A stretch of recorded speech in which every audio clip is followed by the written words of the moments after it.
হয়, এইবাৰ ডিচেম্বৰৰ 8 ডিচেম্বৰৰ পৰা মানে ভেলাঘৰ কাম আৰম্ভ কৰা হৈছে। বিগত বৰ্ষৰ দৰে এইবাৰ এটা নতুন বাৰ্তা অসমবাসীলৈ দিবলৈ মই চেষ্টা কৰিছোঁ। বিভিন্ন সমস্যাৰ মাজেৰে মই আগবাঢ়িছোঁ যদিও পইচা নাই, তথাপিতো নিজৰ ওচৰ চুবুৰীয়াৰ পৰা দুই এক তেনেকুৱা ধাৰলৈ লৈছোঁ। কথা হ'ল এইবাৰ বিশেষ বাৰ্তা মানে কি হ'ল, যোৱা বছৰ মানে হাতী মানুহৰ সংঘাতক লৈ এটা বাৰ্তা দিয়া হৈছিলে। এইবাৰো হাতী সমস্যাটো কিন্তু কম হোৱা নাই, দিনে দিনে বাঢ়ি গৈছেগৈ। গতিকে আৰু লগতে এটা নতুন বাৰ্তা, এটা বিশেষ এটা ভেলাঘৰ আকৰ্ষণ এইবাৰ বিশেষকৈ প্ৰদূষণমুক্ত কৰা পৃথিৱীখনক।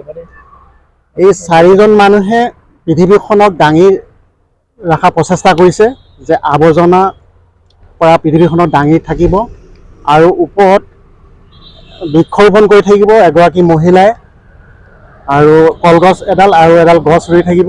আৰু সেই এটা বাৰ্তা এইটোৱে দিয়া হৈছে যে হাতী দুটাই তাত এটা ধন্যবাদ দিছে দুইফালৰ পৰা আহি গছ ৰোপণ কৰাৰ কাৰণে। গতিকে আমি মানুহ হিচাপে আমি এটা চিন্তা কৰিব লাগিব যে প্ৰদূষণবিলাক সম্পূৰ্ণ মুক্ত নহ'লেও আমি মানুহে কিছুমান চেষ্টা কৰিব পাৰোঁ, কিন্তু আমি হয়তো আওকাণ কৰি আছোঁ নেকি, যে প্লাষ্টিক বৰ্জন, তেনেকৈ প্লাষ্টিকটো বৰ্জন হোৱাই নাই তেনেকৈ কিছুমান সময়ে সময়ে আমি শুনো। গতিকে আমি এটা সজাগ কৰিব লাগিব যে জনসাধাৰণক আজি মাঘ বিহু উপলক্ষে মই সেই বাৰ্তাটো দিব লাগিছোঁ, যাতে যোৱা বছৰ ঠিক তেনেকৈ এটা বিশেষ বাৰ্তা দিয়াৰ কাৰণে আমাৰ এই অঞ্চলতে কলগছ হাতী মানুহৰ যিটো সংঘাতক লৈ কেইটামান প্ৰতিষ্ঠানে অৱশ্যে সেই বাৰ্তাত মানে এটা হেৰি হৈছিল, বিশেষকৈ কলগছ ৰুইছিল, 50,000 গছপুলি বৃক্ষৰোপণ হৈছিলে। মই তাত গৈছিলোঁ, অৱশ্যে সেই বাৰ্তাবিলাকৰ পৰা কিবা এটা সচেতনতা পাইছোঁ মই।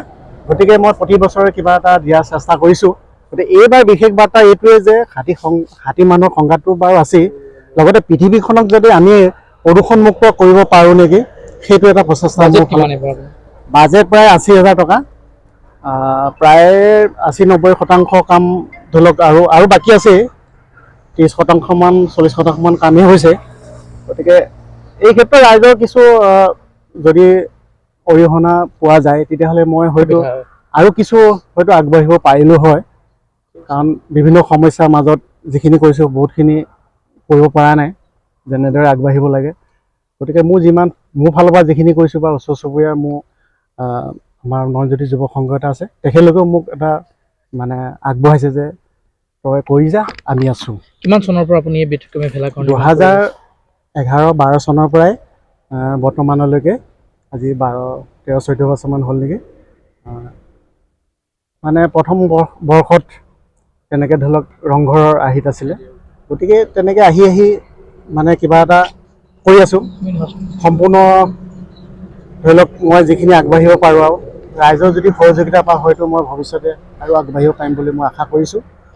আৰু ৰাইজে কিবা কৰিলেও কৰিব, নকৰিলেও নাই, সেইটো কিন্তু মই প্ৰতি বছৰে মই থকালৈকে এই ঠাইখিনিত যাতে মই প্ৰতি বছৰে সৰুকৈ হ'লেও মানে যদি বাজেট নহয়ও তথাপিতো মোৰ নিজাববীয়াকৈ প্ৰচেষ্টাত এইখিনি আগবঢ়াই লৈ যাম বুলি পেলাই মই আশা কৰিছোঁ।